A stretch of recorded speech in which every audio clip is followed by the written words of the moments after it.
अस्सलाम वालेकुम, मैं हूं सलीम खालिक और इस वक्त दुबई में मौजूद हूं जहां चैंपियंस ट्रॉफी का फाइनल कल खेला गया और इंडियन क्रिकेट टीम ने बड़ा अच्छा परफॉर्म करते हुए ट्रॉफी अपने नाम कर ली। लेकिन मैच के बाद एक कंट्रोवर्सी भी हुई जब पाकिस्तान क्रिकेट बोर्ड का कोई नुमाइंदा हमें नज़र नहीं आया स्टेज पे। ये तो ऐसे ही था कि एक तकरीब हमने सजाई और हमारा एज अ होस्ट कोई बंदा मौजूद ही ना हो वहाँ पे। इस पे काफ़ी लोगों ने तशवीश का भी इजहार किया, सवाल भी उठाया। हालांकि सुमैर सैयद जो सीईओ हैं वो वहाँ मौजूद थे और वो टूर्नामेंट डायरेक्टर भी हैं, तो उस हैसियत से भी उनको वहाँ होना चाहिए था। लेकिन पता नहीं क्या वजह थी कि उनको मदऊ नहीं किया गया। जो इंडियन जर्नलिस्ट थे वो भी ये सवाल उठा रहे थे। इस इवेंट में काफ़ी सारी ऐसी चीज़ें हुई जिसकी वजह से हम ये सवाल अब उठाने पर मजबूर हो गए हैं कि क्या वाकई पाकिस्तान चैम्पियंस ट्रॉफी का मेज़बान था। पहले तो मैचेस यहाँ हुए, मुंतकिल करना पड़े, उसके बाद हमारी टीम की परफॉर्मेंस भी बहुत ख़राब रही और फिर एंड में आके ये चीज़ सामने आई। वैसे अगर हम कल का मैच देखें तो इंडिया ने बिल्कुल आउट क्लास कर दिया न्यूजीलैंड को और ऐसा लग रहा था कि न्यूजीलैंड की टीम के अंदर पाकिस्तानी टीम की रूह चली गई है। बिल्कुल वही स्टाइल अपनाया, वही 90s की क्रिकेट खेली। 81 बॉल्स में कोई बाउंड्री नहीं लगी और 50 भी अगर बनी तो वो 91 बॉल्स पे बनी। तो मतलब बहुत ही स्लो बैटिंग की उन्होंने और उसके बाद जो स्कोर बना ऐसा लग रहा था कि इंडिया आसानी से चेस कर लेगा और बिल्कुल ऐसे ही हुआ।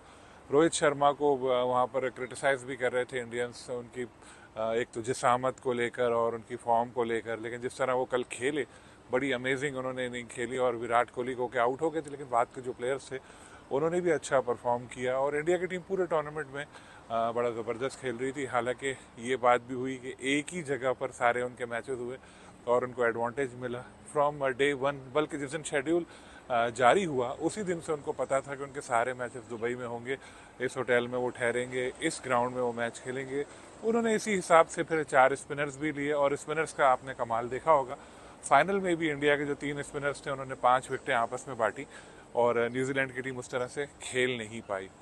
तो ये सारी चीज़ें नज़र आई। कल बड़ा ज़बरदस्त स्टेडियम में माहौल था, बल्कि 99% लोग सारे इंडियंस ही थे। ब्लू एक समंदर आया हुआ था, इंडियन फ्लैग्स लिए और इंडियन जर्सी पहने हुए लोग, और ज़ाहिर है खुश वापस गए और क्यों ना जाए, उनकी टीम एक और टूर्नामेंट जीत गई है। जैसा कि हमने कल भी बात की थी, नज़र ये आ रहा था कि दोनों लिहाज से इंडिया की जो टीम है बैलेंस थी। यंगस्टर भी उनके पास बहुत अच्छे हैं और उनके पुराने प्लेयर जैसे कोहली हैं या रोहित हैं वो भी अच्छा परफॉर्म कर रहे हैं। तो सारा कुछ मिलकर उनकी टीम ने एक ऐसा कॉम्बिनेशन बनाया जिसकी वजह से उनकी ऐसी ज़बरदस्त परफॉर्मेंस सामने आ रही है। कल जिस तरह से वहाँ पर नारेबाजी हो रही थी और फ्लैग्स लहरा रहे थे, एक फेस्टिवल का माहौल था, टिकट सारे फ़रोख्त हो चुके थे, लेकिन वो बात कल नहीं थी जैसी एक पाक इंडिया मैच में होती है।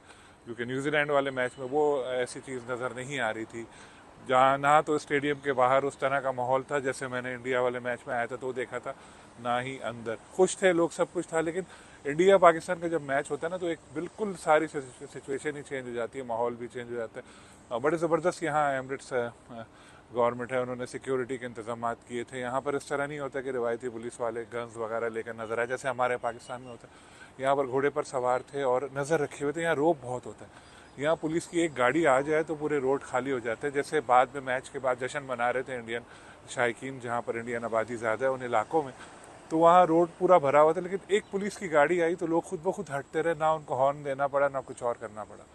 यहाँ पर कानून की मुकम्मल पासदारी होती है, इसीलिए यहाँ का माहौल बड़ा ज़बरदस्त है और यहाँ पर लोग अपने आप को सिक्योर महसूस करते हैं। क्रिकेटिंग लिहाज से इंडिया के लिए तो अच्छा रहा इवेंट, लेकिन पाकिस्तान के लिहाज से चाहे वो मेज़बानी की हम बात करें या परफॉर्मेंस की बात करें, कोई अच्छी चीज़ें छोड़कर हमें नहीं गया ये टूर्नामेंट। तो हमें आइंदा सोचना पड़ेगा कि ये हाइब्रिड मॉडल वाला फार्मूला हमारे लिए चलेगा या नहीं चलेगा, क्योंकि इस टूर्नामेंट से साबित हो गया कि उसमें काफ़ी सारे मसाइल आ रहे हैं। इंशाल्लाह फिर आपसे मुलाकात होगी। अल्लाह हाफ़िज़।